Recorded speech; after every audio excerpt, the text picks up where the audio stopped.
朋友们，接下来让我们继续进行主题演讲，创造宏大叙事的世界。And next comes to the presentation, making the world more epic. 我们也将有请主题演讲嘉宾 Epic Immersive 的创始人 ，and now let's welcome, yes, he is on the stage now, the founder of Epic Immersive, Steve Boyle. Let's welcome. Hey there, so that's going to be very loud. I have a loud voice.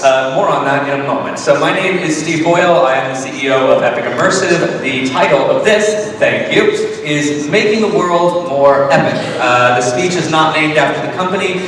The company is named after that idea. It is why we exist. It is why we do what we do. It is how we do what we do. And today I'm going to talk about this idea of epics. But first, what are we? So we are, Epic Immersive creates immersive theatrical experiences. We are largely based out of San Francisco, though we have done work, we brought an experience here last year that we worked on with some Beijing opera actors and sourced everything in the environment from China.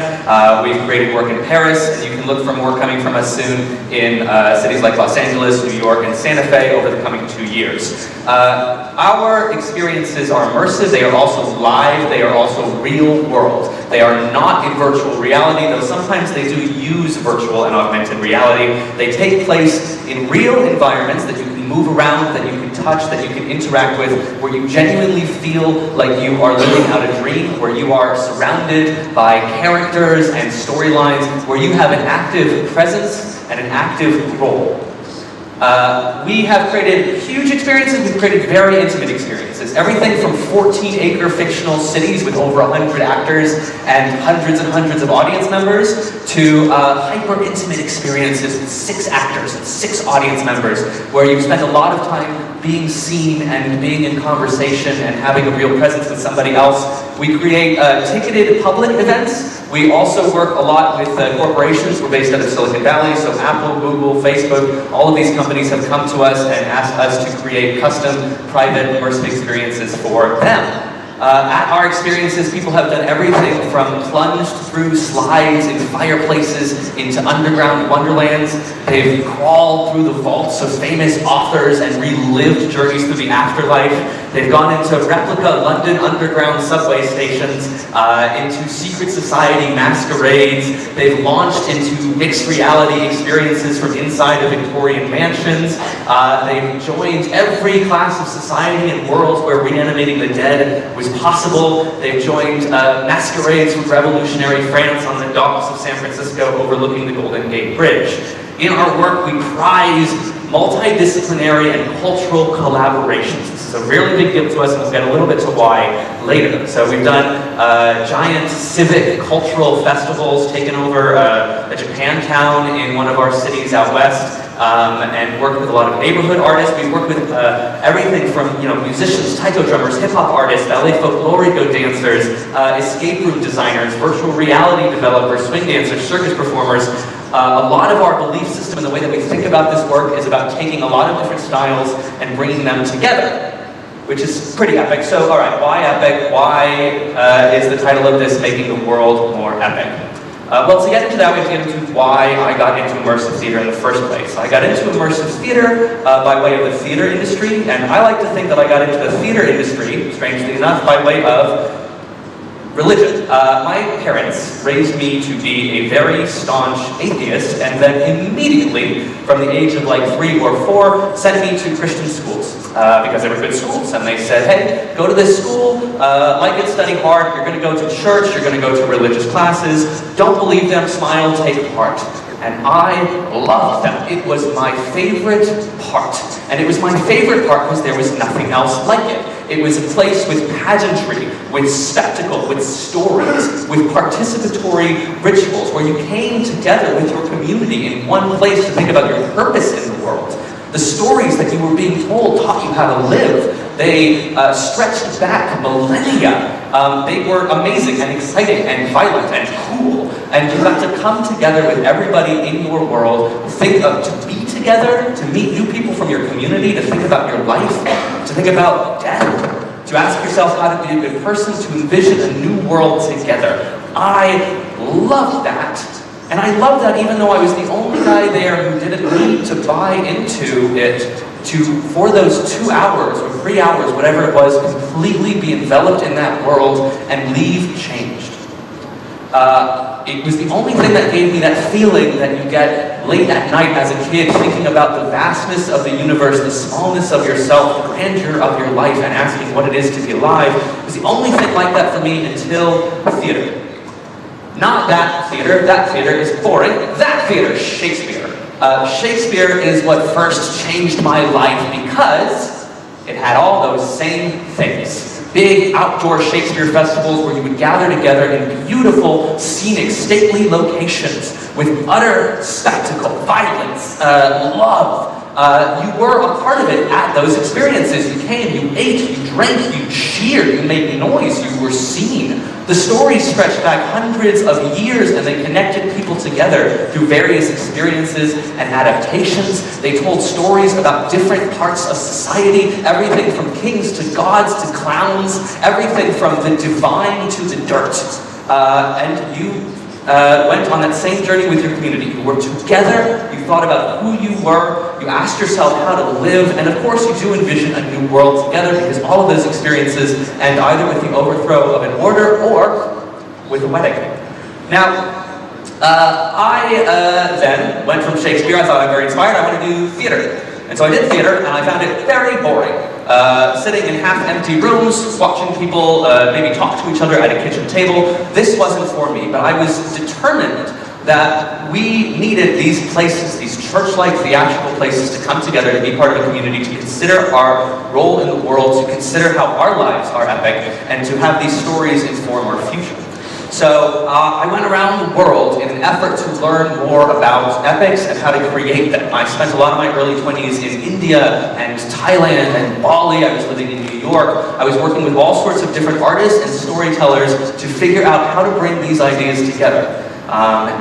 For anyone particularly ambitious out there, if you want to go on a fun scavenger hunt and you're particularly good at search engines, you can find a lot of pictures of me in crazy costumes doing this. Now, what I learned in all these places was a full love of the idea of myths. These experiences where you're learning stories of epic heroes, but they're not about them, they're about you. You hear their story, you maybe experience it through a ritual, but it's all about your own story. Seeing your own life as mythic and epic, your challenges, your allies, the stakes, and yourself being enough to meet it, you are epic. You are living an epic life. I also wanted to share this. This is one of my favorite discoveries. This is from the old Hindu Vedas, as reported by Anne Bogart. There's a suggestion that theater should do 3 things. It should answer the question, how does the universe work? It should answer the question, how should we live? And it should entertain the drunk. And I still think about that when designing immersive theater. So, getting into immersive theater. A lot of people in my peer group got into it from Sleep No More. That's very true among my generation out west, and it will be interesting to see if that holds true out here in China, now that Sleep No More is in Shanghai. This was actually not how I got into immersive theater. I got into it, I had seen Sleep No More, I liked it, I thought it was cool, I thought it wasn't exactly what I wanted to do. But I knew that people loved it, and I was excited that people were going to theater and there was something cool and ambitious called immersive theater. So I found my way, talked my way aboard a project where a number of, about 12 immersive creators in San Francisco were hired by Google. Google had invested in a number of founders, and they wanted to take them all to the woods, to an old camp, for a networking weekend. And they wanted some immersive experiences because these were suddenly very popular. And they said, can these be kind of like Burning Man meets Sleep No More? All the other designers knew Burning Man better, and that was the aesthetic that they went with. I had seen Sleep No More, that was my only frame of reference. I said, that's bloody, is that what you want? And they said, yes, you're hired. So now I had a mission to design a 20-minute experience that would be about innovation, that would bring people together, that would make them feel like heroes, that would make them work together, and oh, by the way, could it be bloody? And it was at an old campground. So, for all these founders of tech companies, I made a military field hospital. I had a great blood designer, and so we had to do a ton of special effects, and they would have to do surgeries, dentistries. There's no pictures because it was all secret, but I'm telling you.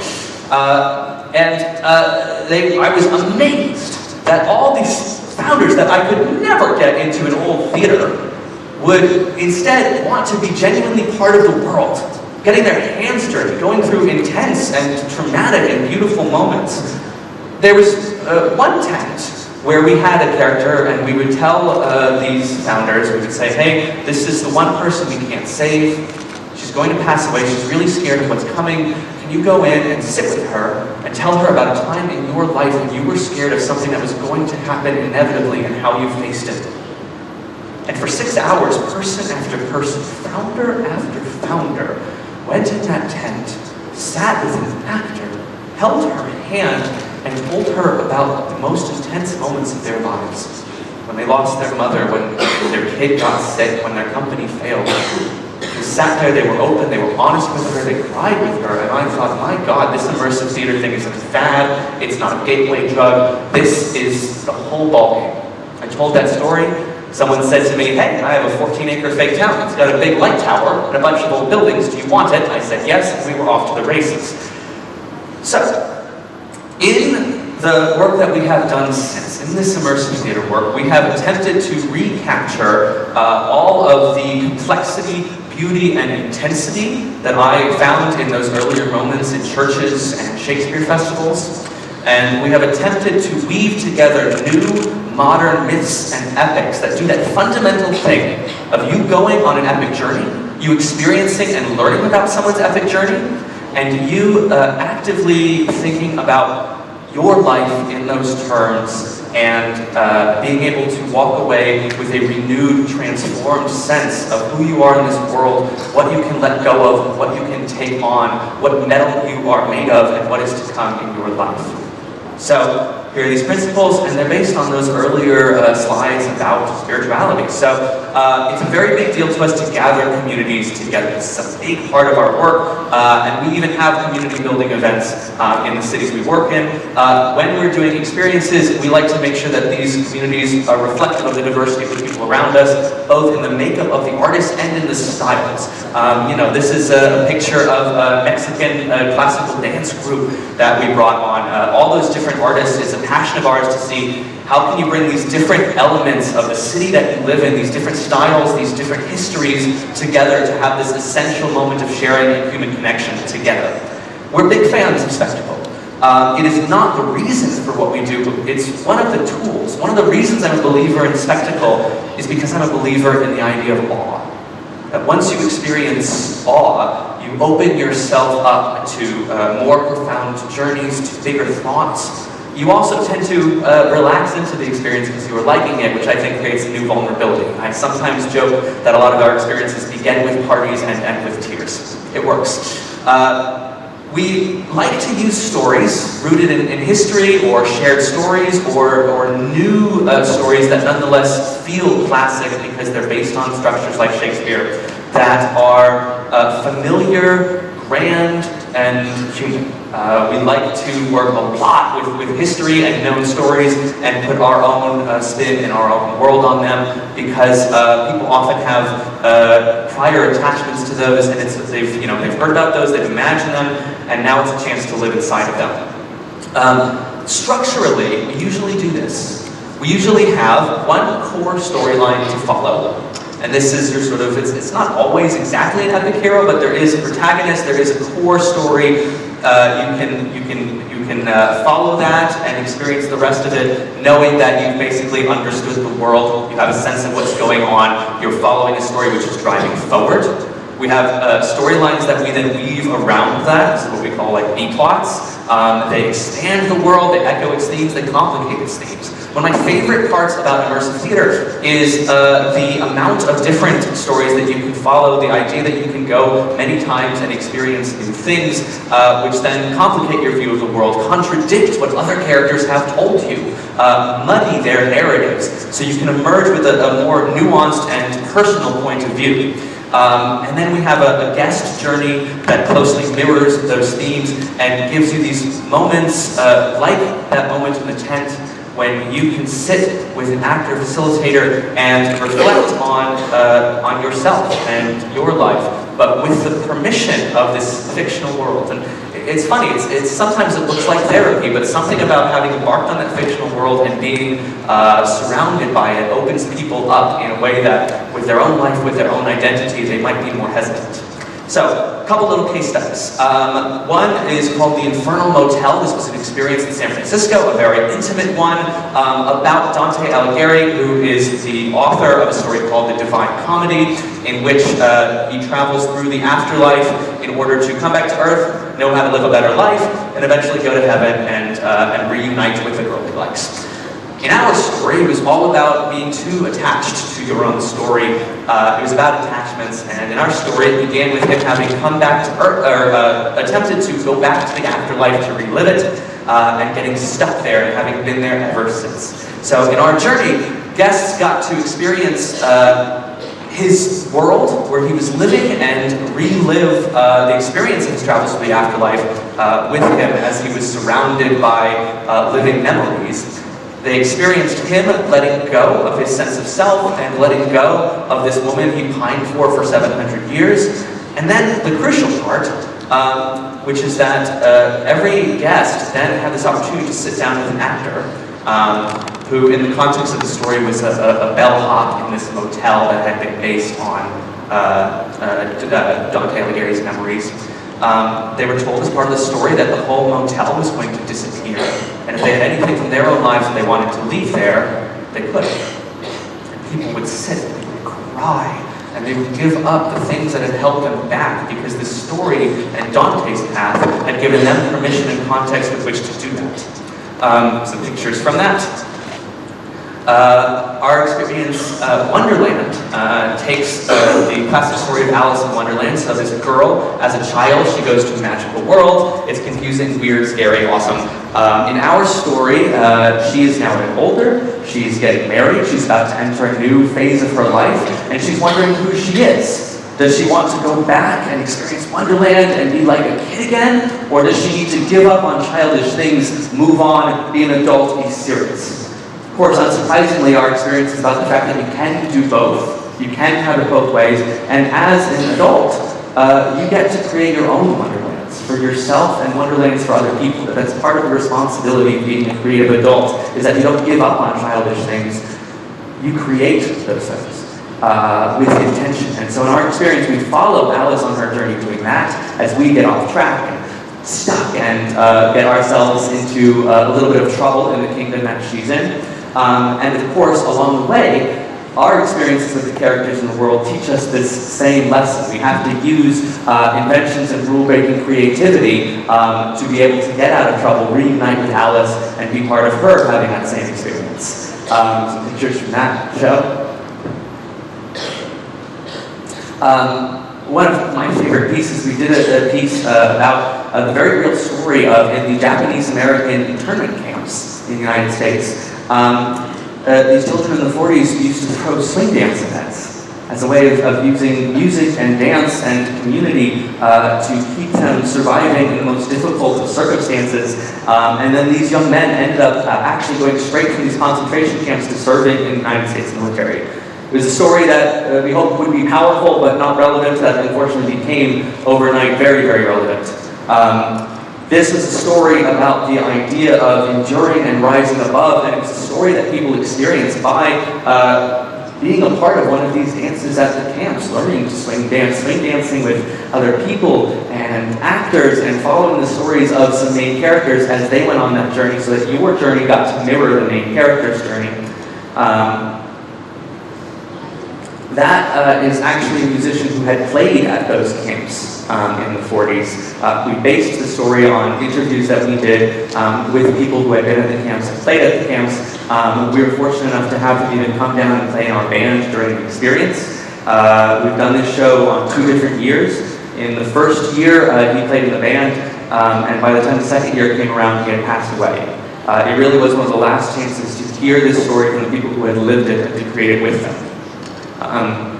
This is the story that really launched us, and it's still one of my favorite articulations of this. This is the grand, large-scale, 14-acre experience. And this was about me responding to where I had grown up, which was San Jose and Silicon Valley. A world divided by a lot of the controversial, disruptive, and scary changes that are happening there, some of which are amazing and some of which change people's lives in very tough ways. And so I wanted to do a story about how we could change the world without leaving people behind. And so this was actually a story about taking place 100 years ago about the invention of a new technology which took people who had just passed away and brought them back to life. It's an amazing invention, but then we play out unintended consequences, both good and bad, see a society rise, come apart, fall, and come back together. We followed the storyline of the inventor through the rise and fall of this technology. We followed the storylines of all these different types of people in town from different classes, different backgrounds and ethnicities, different points of view, different walks of life. And of course, there was a lot of time when in those experiences and conversations with people, whether we were being trained in this technology, whether we were sitting in a makeshift refugee camp, whether we were at a low-class house party or a fancy launch event, that we would get to have hands-on experiences and conversations about our own connection with new technologies, with changes, and to how the people around us are affected by them.